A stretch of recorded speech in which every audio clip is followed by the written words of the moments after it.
जो इकट्ठे हुए हैं, we are not professional political class और हम लोग सिविल सोसाइटी। जाहिर है जिस तरीके से जो कॉन्स्टिट्यूशन की स्पिरिट है, जब आप कॉन्स्टिट्यूशन कहते हैं तो स्पष्ट है कि ये हमको कुछ मौलिक अधिकार, फंडामेंटल राइट्स देता है और हम प्रजा से नागरिक बनते हैं। इसीलिए भारत का सबसे महत्वपूर्ण और आधुनिक दस्तावेज है। कॉन्स्टिट्यूशन बनने से पहले हम प्रजा थे, उसके बाद हम नागरिक। तो जब नागरिक कहते हैं तो कुछ मौलिक अधिकार हमारे, और जो मौलिक अधिकार है उसका जिस तरह से इंक्रोचमेंट हो रहा है, जिस तरीके से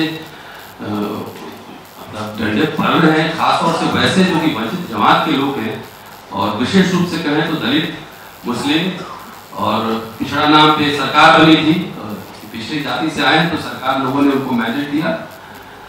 हमको लगता है, हमें लगता है कि सफलता मिलना जरूरी चीज है, अच्छी बात है कि सफलता को पचा जाना उससे ज्यादा कहीं जरूरी है। इसी 3 साल में आरक्षण की समीक्षा हो रही है, पिछड़े वर्ग के आरक्षण खत्म किए जा रहे हैं, दलितों को पीठ पर डंडे पड़ रहे हैं।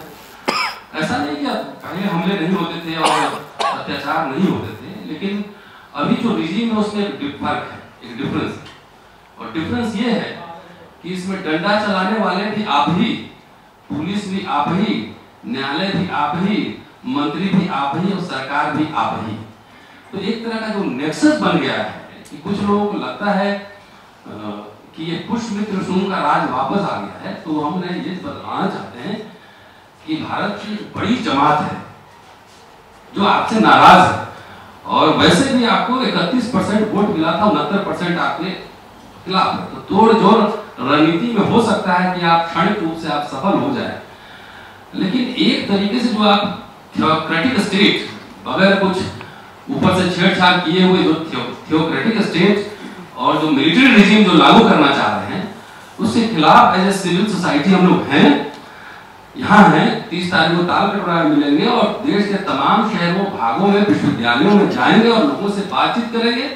अगर पॉलिटिकल क्लास साइलेंट है, लगता है कुछ सुसुप्त हो गया है, तो नागरिक समाज जिंदा है, ये हमारा पूरा मकसद है। और कहीं हमने पढ़ा है, कहीं किसी साहब ने स्टेटमेंट दिया है कि जो भगवान को नहीं मानने वाले हैं उनको गोली मार देना चाहिए। कल हमने पढ़ा है सोशल मीडिया।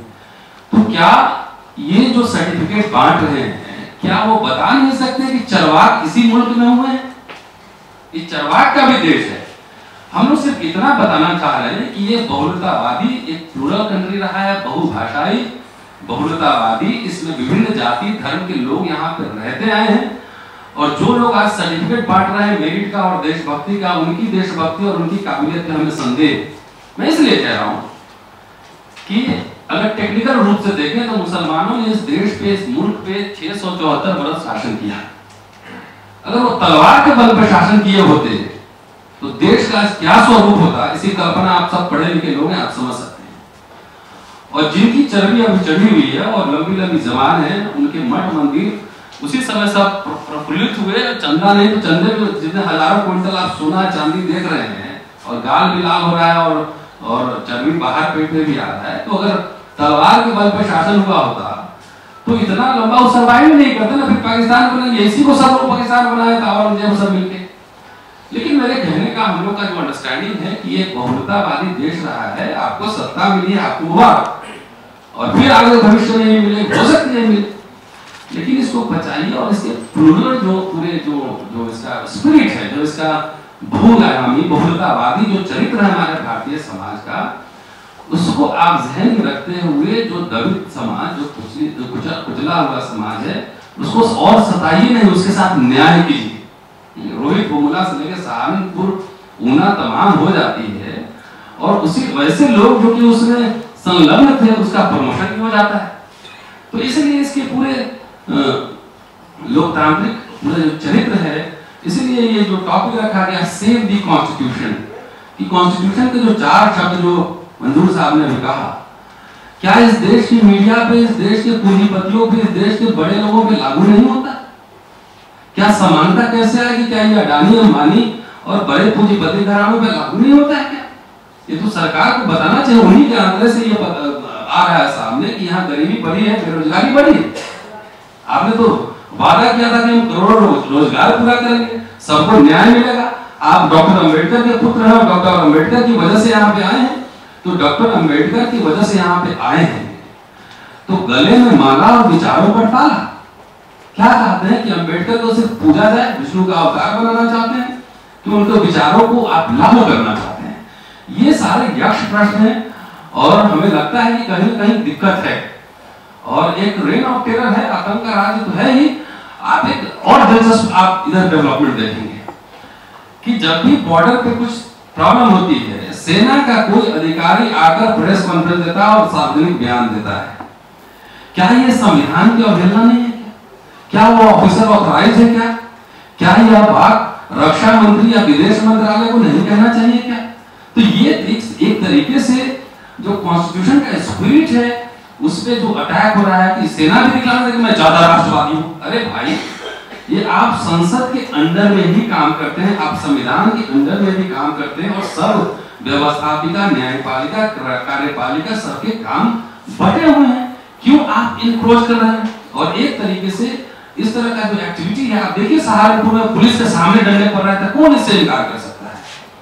तो राज्य सरकार को हम लोग सिर्फ नागरिक समाज में बातचीत करके ये जताना चाह रहे हैं कि बहुत ही मेहनत करके इस देश के लोगों ने इस देश को, मुल्क को एक आधुनिक मुल्क बनाने के लिए आजादी की लड़ाई लड़ी है, संविधान बनाया है, मौलिक अधिकार दिए। और भारत को आपको गर्व करना चाहिए इस बात से कि डॉक्टर अंबेडकर के संविधान ने संविधान लागू होते हुए भी गरीब, अमीर, राजा, रंग, हिंदू, मुस्लिम, औरत, मर्द सबको एक वोट राजनीतिक समानता का अधिकार दिया। दुनिया के किसी देश में ऐसा नहीं हुआ कि एक साथ सबको यूनिवर्सल फ्रेंचाइजीज मिला हो। तो यहाँ राजनीतिक समानता तो हमें मिल गई है और इसके लिए we must be thankful to doctor Ambedkar. और आप हैं कि जैसे जैसे लोग आवाज बोल रहे हैं, अपने अधिकार की बात कर रहे हैं और सजग हो रहे हैं राजनीतिक सामाजिक रूप से, वैसे वैसे उसके पीठ पे डंडे पर। ये सारे कुछ बुनियादी सवाल है जिसको लेकर 30 तारीख को तालकटोरा स्टेडियम में बातचीत होगी। मुझे लगता है कि इस सरकार की एक उसमें खेल है, सरकारी खेल है। बहुत सारे लोग ऐसे हैं जो धर्म नहीं मानते, हिंदू है, मुस्लिम है, सिख ईसाई है, उसके लिए कॉलम तो नहीं है उसमें कि आप नास्तिक हैं। तो कई बार आपके सामने ऑप्शन नहीं छोड़ा जाता। दूसरी जो सबसे अहम बात मैं कह रहा हूँ, मैं इतिहास का छात्र हूँ और हिंदू शब्द कैसे बना है वो सब हम लोग जानते हैं। कई बार वो गंगा जमनी तहजीब में वो कई बार यूज हो जाता है। आदमी बोलने कहने का मतलब वो नहीं होता है जो आप समझते हैं। तो कई बार जहन में निकल जाता है हिंदुस्तान का मतलब वो लोग जो समझ रहे हैं वो उनके कहने का मतलब नहीं। इसलिए मेरी व्यक्तिगत रूप से राय है कि बहुत सारे शब्दों का घालमेल हुआ है और यही एक तरह से प्लूरल कल्चर का रिफ्लेक्शन भी है। तो कई लोग कहते हैं कि भाई मूल निवासी कहिए और ये कहिए, मैं तो कहता हूँ श्रमवंशी कहिए अपने आप को। जो श्रम से जीने वाले लोग हैं वो श्रमवंशी है। तो टेक्निकल बात है, अल्टीमेटली छोटी छोटी बातों में जब हम विमर्श में जाते हैं ना, तो हमारा जो मेन एनिमी है उसको जो है एक बेनिफिट मिल जाता है ऑलरेडी, वो अटेंशन हमारा डाइवर्ट हो जाता है। ठीक है, आपके जहन में है और आदत पड़ चुकी है हिंदुस्तान के, नहीं कहीं मुझे उससे बहुत ज्यादा फर्क नहीं पड़ता व्यक्ति रूप से। इंडिया कहिए, भारत कहिए, हिंदुस्तान कहिए, क्योंकि मुझे पता है कि आपके कहने का इंटेंशन वो नहीं है जो आमतौर पर समझ लिया जाता है। नेक्स्ट क्वेश्चन वो हर व्यक्ति हिंदुस्तानी। नहीं, मेरा एक सवाल आपसे, और जैसे आपने एक शब्द कहा कि पहले मुसलमानों के जमाने में कत्ल नहीं हुआ करता। अभी इन्होंने बोला बड़ा परफेक्ट, बड़ा पॉइंट टू पॉइंट बोला, लेकिन आपने बड़ा रॉन्ग, बहुत गलत शब्द बोला कि मुसलमान राज करते थे, उन्होंने कत्ल नहीं किया। लेकिन महिलाओं के साथ औरंगजेब ने क्या किया? बहुत सारी हिस्ट्रियां हैं। अभी आपने शायद आपने मेरे पूरे जो मैंने बात कही, आप इतनी बड़ी शब्द को ललकार करके नहीं, मैं आपने गंभीरता से मेरी बात नहीं सुनी। चैलेंज कर रहे हो। किसको चैलेंज कर रहे हैं? आप ऐसा मुसलमान नहीं, आप इस यहाँ अब आप प्रश्न कर लिए तो मैं जवाब दूं? हाँ जी, जवाब देना, लेकिन सही जवाब देंगे, मुझे ये भी पता है। कोई बात नहीं, आप एक जबरदस्ती का टक्कर मार देते हैं। ऐसा है, टक्कर मार ऐसा है, कहते हैं कुछ एक अच्छा लगा, इन्होंने पॉइंट टू पॉइंट बोला। अरे मैडम, आप जवाब तो सुन लो। आप पॉइंट टू पॉइंट जब नहीं, मेरा ख्याल है कि आप जवाब तो सुन लो। आपने सवाल कर लिया, मैं जवाब दूंगा। इससे रिलेटेड में एक सवाल है जो भी इन्होंने सवाल किया। लिंग्विस्टिक में वर्ड का बहुत महत्व होता है। मतलब इन्होंने अभी कहा कि मैं एक चमार जात से बिलोंग करती हूँ, चमाड़ वर्ड को इलीगल करार दे देगा, फिर भी आप नहीं। अरे तो मुझे लिखना पड़ता है। मैं ये कर रहा हूँ कि क्या अभी भी मेरा सर्टिफिकेट है। अभी भी लिंग्विस्टिक में upper caste lower caste use होता है। ये किसने डिफाइन किया कि एक दलित अपर लोअर कास्ट है? आप इसके खिलाफ क्यों नहीं बात? आप दलित नहीं है ना, इसलिए आप नहीं समझ सकते। हमें पता है ना कि दलित अपर कास्ट। मेरा ख्याल है कि जो इशू हमारा है और 30 तारीख का इशू है, जरा मुझे लगता है आई हैव बीन मिस्टेकन, हमको आप गलत तरीके से आपने पढ़ा है। मैंने कहा कुछ लोगों को सत्ता नहीं बचती, बोलना जरूरी है। इस देश में 70 साल हो गए आजादी के, और कुछ लोग कुछ वर्ष शासन चलाए थे और उनको लगता है कि ये मुल्क उनकी जागीर हो गई है। वैसे लोगों के लिए मेरा संदेश था कि यहाँ पे विभिन्न जाति धर्म के लोग रहे हैं। आप उठाकर देख लीजिए, अगर प्राचीन इतिहास से भी जाएंगे तो यहाँ शूद्रों ने शासन किया है, चाहे वो चंद्रगुप्त मौर्य रहे हो, चाहे नंद रहे हो, चाहे गुप्त साम्राज्य रहा, वो भी रहा, वो कोई क्षत्रिय नहीं थे न ब्राह्मण। मैंने ये कहा कि यहाँ पे मुसलमानों का 674 वर्ष शासन रहा, 1206 से आप काउंट कर लीजिए। अगर आपके पास अब आधुनिक राज्य में रहते हैं जहां संविधान है और इंटरनेशनल कोर्ट है और यूएनओ है, उस समय में कोई इंटरनेशनल कोर्ट होता था न यूएनओ होता था, मुंह जो बोल दिया वही कानून होता था, सुल्तान जो बोल दिया वही कानून होता था।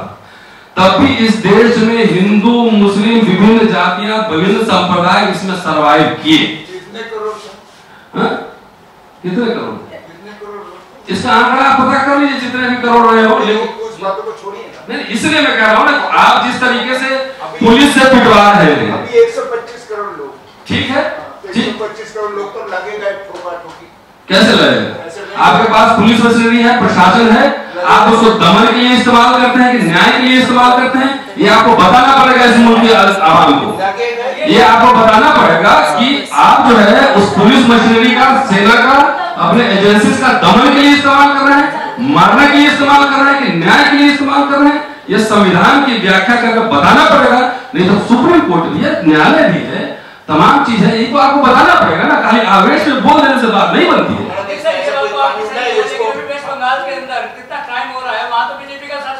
ऐसा है, हमने क्या कहा, मैं यहाँ किसी पार्टी के प्रवक्ता के बतौर नहीं बोल रहा हूँ, मैं किसी भी तरह की हिंसा की भर्त्सना करता हूँ, चाहे बंगाल में हो, चाहे केरल में हो, चाहे दिल्ली में हो, चाहे सहारनपुर में हो।